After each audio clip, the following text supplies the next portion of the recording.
ദാസന്മാരെ ദാസന്മാരാണ് pastor Thomas Jyothi, pastor Roy, അതുപോലെ തന്നെ നമ്മളൊപ്പം വായിക്കുന്ന ചെല്ലപ്പൻ എഴുതി സംഘത്തിൽ ശുശ്രൂഷകനായിട്ട് ചില നമ്മളൊപ്പം ഉണ്ടായിരുന്നില്ല. സന്തോഷമുണ്ട്.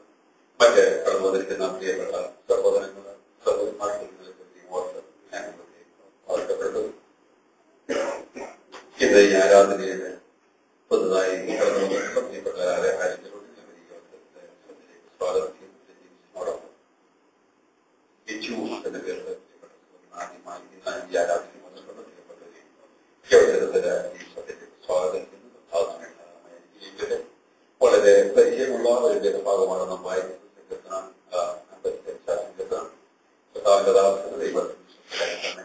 കടന്നു വന്നിട്ടുണ്ട്.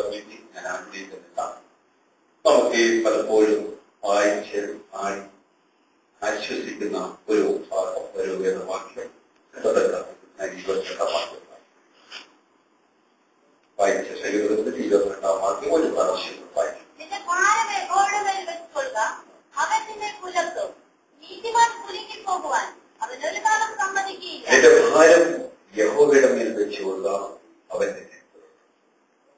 നീതിമാൻ കുലുങ്ങിപ്പോവാൻ അവൻ ഒരു നാളും സമ്മതിക്കും.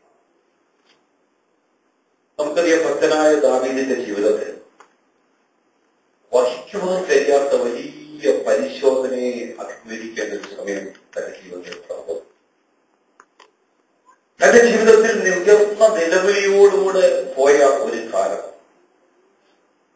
അതിന്റെ 4, 5, 6, 7 വാക്യങ്ങൾ പെട്ടെന്ന് ആരെങ്കിലും വായിക്കും. 4, 5, 6, 7 വാക്യങ്ങൾ വായിച്ചു. എന്റെ ഹൃദയം എന്റെ ഉള്ളിൽ വേദനപ്പെട്ടിരിക്കുന്നു. മരണഭീതിയും എന്റെ മേൽ വീണിരിക്കുന്നു. ഭയവും വിലയിലും എന്നെ പിടിച്ചിരിക്കുന്നു. പരിഭ്രമം എന്നെ മൂടിയിരിക്കുന്നു. പ്രാവിനുള്ളതുപോലെ എനിക്ക് ചെറുകുണ്ടായിരുന്നുവെങ്കിൽ എന്നാൽ ഞാൻ പറന്നുപോയി വിശ്രമിക്കുമായിരുന്നു എന്ന് പറഞ്ഞു. അതേ, ഞാൻ ദൂരത്ത് സഞ്ചരിച്ച് മരുഭൂമിയിൽ തന്റെ ജീവിതത്തിലെ ഏറ്റവും പ്രതികൂലത്തിന്റെ നിമിഷത്തിൽ, ഏറ്റവും ഭാരമേറിയ നിമിഷത്തിൽ എല്ലാവരിൽ നിന്നും ഓടി ഒളിക്കുവാൻ ആഗ്രഹിച്ച ഒരു ഭക്തൻ.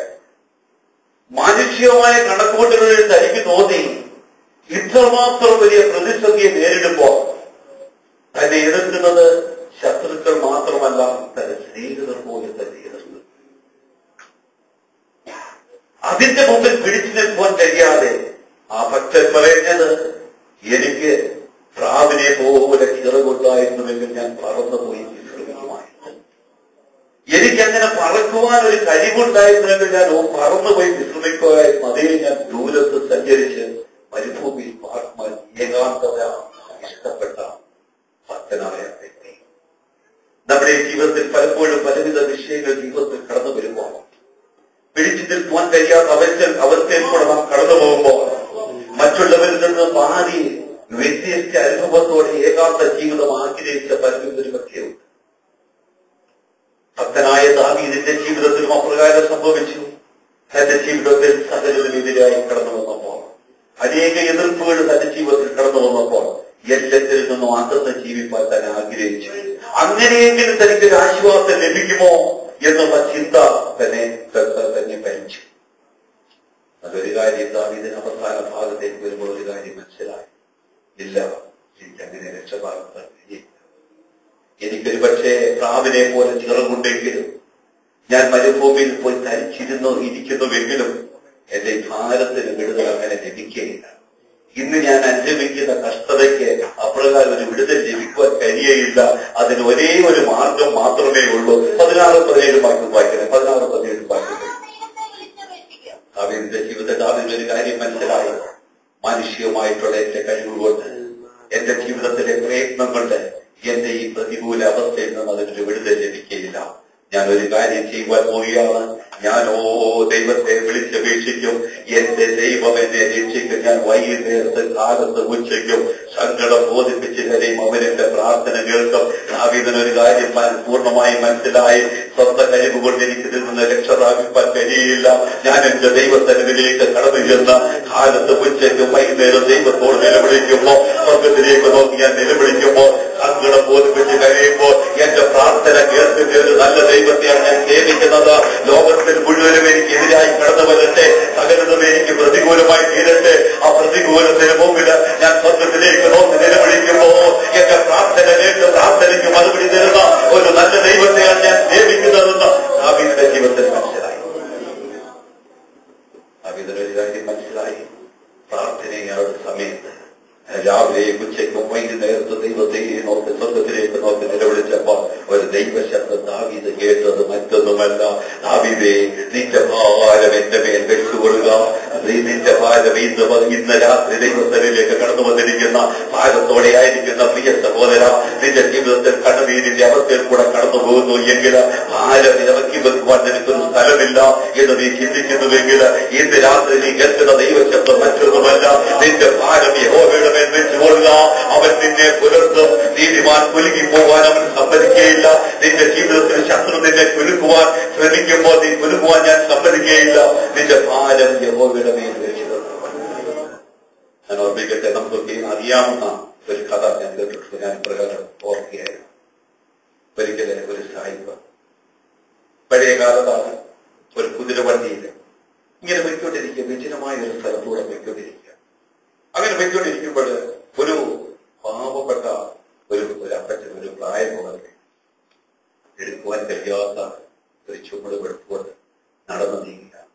വനാന്തരങ്ങളിൽ കൂടെ പോകേണ്ട ഒരു വഴിയാണ്, വളരെ ദൂരം അവിടെ നിന്ന് കടന്നു പോകുന്നത്.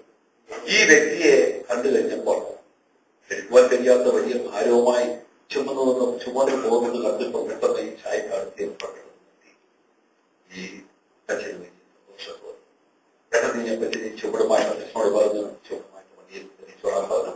അത് കഴിഞ്ഞിട്ട് സായിപ്പ് പെട്ടെന്ന് വണ്ടിയും വിട്ട് കുതിരവണ്ടിയും വിട്ട് ഏതാണ്ട് മണിക്കൂറുകൾ കഴിഞ്ഞ് ഏതാണ്ട് 1 മണിക്കൂറോളം യാത്ര ചെയ്ത് കഴിഞ്ഞ് സായിപ്പൊന്ന് തിരികെ നോക്കി കഴിഞ്ഞപ്പോൾ ഈ അപ്പച്ചൻ ഈ ചുവട് എടുക്കുവാൻ കഴിയാത്ത ചുവടുമായി എടുത്തുകൊണ്ട് ആ വണ്ടിയിൽ അതെന്താണ് അതിൽ വെക്കാത്തതെന്ന് ചോദിച്ചപ്പോൾ അപ്പച്ചൻ പറഞ്ഞ മറുപടി, എന്നെ തന്നെ കയറ്റി ഇനി ഈ ഭാരങ്ങൾ അത് ചുമക്കണ്ട എന്നുള്ളത് കൊണ്ട് തന്നെ ഞാൻ ഇതുമായിട്ട് തന്നെ ഇരുന്നു എന്നുള്ളത് മാത്രമേ ഉള്ളൂ. എന്റെ രാത്രി ഞാൻ ഓർമ്മിക്കട്ടെ, പലപ്പോഴും നമ്മുടെ ഭാരം ചുമക്കാമെന്ന് നമ്മുടെ ദൈവം നമ്മോട് പറയുമ്പോൾ നിന്റെ ഭാരം യഹോവയുടെ മേൽ വെച്ചുകൊള്ളുക, ഞാൻ തന്നെ പുലർത്തുന്നു നമ്മുടെ ദൈവം നമ്മോട് പറയുമ്പോൾ അത് നമുക്ക് വിട്ടുകൊടുക്കുവാൻ കഴിയാതെ ആയിരിക്കുന്ന അനേക പ്രിയപ്പെട്ടവരെ നിന്റെ രാത്രി ദൈവാത്മാവ് ഞാൻ വിളിച്ചു പറയട്ടെ, നിന്റെ ഭാരവുമായി പ്രിയ സഹോദര സഹോദരി, ഇന്ന് രാത്രി ഏതെങ്കിലും വിഷയത്തിൽ നീ ഭാരത്തോടെ കടന്നു വന്നിരിക്കുന്നു എങ്കിൽ എന്റെ ദൈവമാണ് ഇന്ന് രാത്രി നിന്നോട് പറയുന്നത്, നിന്റെ ഭാരം യഹോവയുടെ മേൽ വെച്ചുകൊള്ളുക. നീ ആ ഭാരവുമായിട്ട് മടങ്ങി പോകേണ്ടവനല്ല. ഈ ആരാധന കഴിഞ്ഞ് മടങ്ങി പോകുമ്പോ കർത്താവേ, എന്റെ ഭാരം ഇറക്കി വെക്കുവാൻ വേണ്ടി അവിടുത്തെ സന്നിധിയിലേക്ക് ഞാൻ കടന്നു വന്നിരിക്കുകയാണ്. പൂർണ്ണമായി നിന്റെ ഭാരം ഇറക്കി വെച്ചിട്ട് ഇന്ന് രാത്രി ഇവിടുന്ന് മടങ്ങി പോകുന്നുവെങ്കിൽ നമുക്ക് വേണ്ടി പ്രവർത്തിക്കുന്ന ഒരു നല്ല ദൈവത്തെയാണ് നാം സേവിക്കുന്നത്.